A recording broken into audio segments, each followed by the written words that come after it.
संसदीय बोर्ड अध्यक्ष चुलबुल ठाकुर के स्वास्थ्य की जानकारी लेने मुजफ्फरपुर पहुंचे चिराग पासवान लोजपा सुप्रीमो सह सांसद चिराग पासवान ने कहा कि वैशाली सीट पूर्व में और वर्तमान में लोजपा की रही है। इस बार ये लोजपा की ही रहेगी।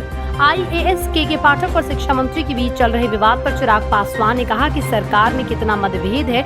एक IAS और मंत्री के बीच की बातें ऐसी सतह पर खुलेआम आती हैं तो ये सरकार की भी पोल खोलती हैं और गठबंधन की दरार को भी दिखाती हैं। उन्होंने कहा कि बिहार के भूगोल में नहीं बल्कि नीतीश कुमार की नियत में खोट है। हमारा उद्देश्य बिहार को आगे बढ़ाने व बिहारियों को सम्मान दिलाने को लेकर है, जिसे लेकर हम काम कर रहे हैं और आगे भी करते रहेंगे। मुजफ्फरपुर खास तौर पर क्योंकि वैशाली लोकसभा हम लोग लड़ते रहे हैं और इस उद्देश्य के साथ भी हम लोग यहाँ पर संगठन पर विशेष ध्यान दे रहे हैं। पिछले दिनों भी एक बड़ा कार्यक्रम यहाँ पे किया गया था। वैशाली लोकसभा की सीट हम लोगों के पास रही है और आने वाले दिनों में भी पुनः लोक जनशक्ति पार्टी रामविलास का प्रत्याशी वैशाली लोकसभा से चुनाव लड़े। इस उद्देश्य के साथ संगठन पे यकीनन यहाँ पे काम चल रहा है, पर आज जिस उद्देश्य से यहाँ आना हुआ बहुत व्यक्तिगत है। वो हमारे संसदीय बोर्ड के अध्यक्ष चुलबुल ठाकुर जी, उस समय पूर्व से उनका स्वास्थ्य थोड़ा सा खराब था।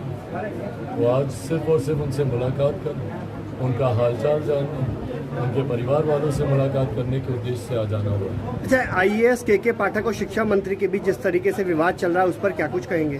भाई ये दिखाता है कि सरकार में कितना मतभेद और कितनी तनातनी है। अगर एक अधिकारी और एक मंत्री के बीच की बातें अगर इस तरीके से खुल के सतह पर आती हैं तो कहीं ना कहीं वो सरकार की भी पोल खोलती है और गठबंधन की भी दरारों को दिखाती है।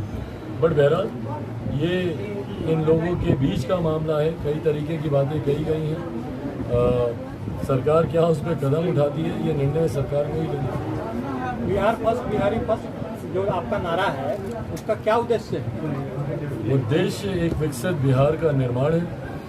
आज की तारीख में चिंता की बात यह है कि बिहार के ज्वलंत विषयों को छोड़कर हर विषय पे चर्चा होती है। रामचरितमानस पे चर्चा होती है, सरकार बनने गिरने पे चर्चा होती है, विधायकों के टूटने भागने पे चर्चा होती है, मुख्यमंत्री इस गठबंधन में रहेंगे कि उस गठबंधन में जाएंगे उस पर चर्चा होती है।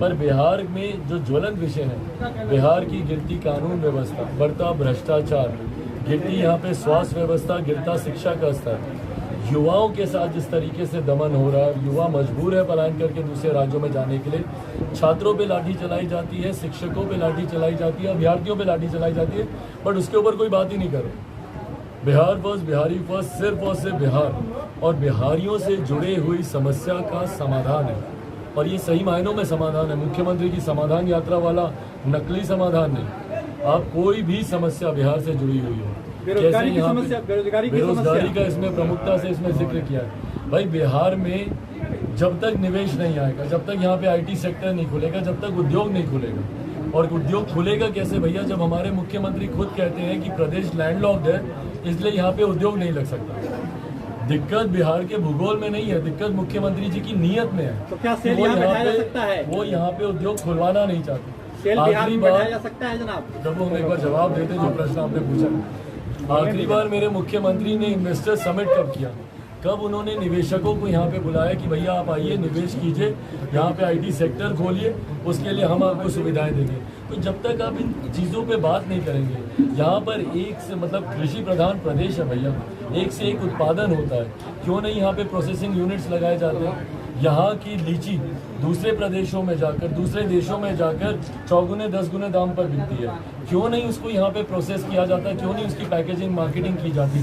तो इन तमाम विषयों को लेकर बिहार फर्स्ट, बिहारी फर्स्ट में विस्तार से हम लोगों ने चर्चा की है। क्या पूछ रहे थे? सेल क्या यहाँ बैठाया जा सकता है? अब मेरा बिहार बदल रहा है और अब मुजफ्फरपुर में महानगर जैसा सर्विस और ऑर्गेनिक वेजिटेबल्स, फ्रूट और डेयरी प्रोडक्ट्स 60 मिनट में मुफ्त होम डिलीवरी पाएं। जेडीयू लोकसभा चुनाव की तैयारी में जुट गई। अपने महिला वोटरों को एकजुट करने के लिए महिला टीम को मैदान में उतार रही है।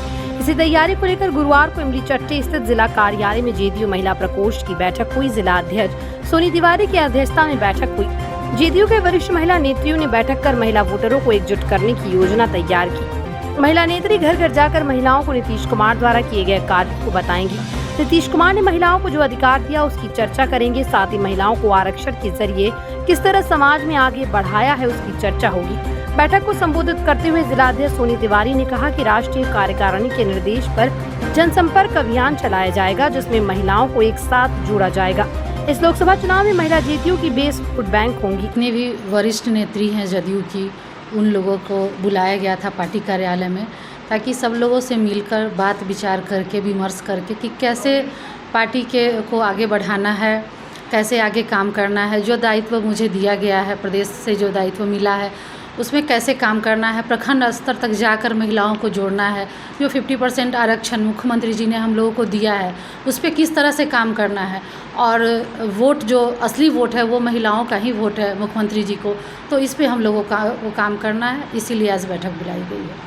चैलेंजिंग रहेगा। बैठक हम लोगों ने रखा है ताकि हम लोग आपस में मिल के जो भी काम करेंगे वो एक साथ बैठक करके और सोच समझ के इस पे कार्य करेंगे, ताकि नीतीश जी को जितना ज़्यादा से ज़्यादा हो हम लोग महिलाओं को इकट्ठा करें और उनको हम लोग वोट जिताने का कार्य करें।